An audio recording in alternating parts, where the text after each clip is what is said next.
Last వ్లాగ్‌లో చూసారు కదండీ! ముగ్గు వేయడం అయితే స్టార్ట్ చేశాను. ఫైనల్‌గా అవుట్‌పుట్ ఇలా వచ్చింది. నచ్చలేదు. తర్వాత పైన కుండ షేపు సరిగ్గా రాలేదు. చిన్నగా అయిపోయిందని ఫీల్ అయ్యాను. మా హస్బెండ్‌ని పిలిచి అడిగితే తను కూడా అదే చెప్పారు. తర్వాత ఇంకా ఇలా షేప్ మార్చేసి ఈ పాల పొంగు ఉంటుంది కదా! ఇదంతా నీట్‌గా ఇలా అయితే వేసేసాను. వేసిన తర్వాత ఇంకా ఇప్పుడైతే కలర్స్ వేస్తున్నాననమాట. మీరందరూ బాగా సెలబ్రేట్ చేసుకున్నారా అండి? భోగి మంటలంతా వేసుకొని చక్కగా వాటర్ అంతా కాగబెట్టుకొని ఆ వాటర్‌తో స్నానం చేశారా? చిన్నప్పుడైతే అలా చేసేవాళ్ళము.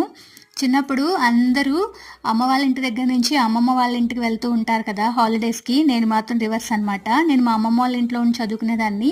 సంక్రాంతి హాలిడేస్ వస్తే మా నాన్న వచ్చి నన్ను తీసుకెళ్ళేవాళ్ళనమాట. వెయిట్ చేస్తూ ఉండేదాన్ని. మా నాన్న ఎప్పుడొస్తారు నన్ను సంక్రాంతికి తీసుకెళ్తారని చెప్పి.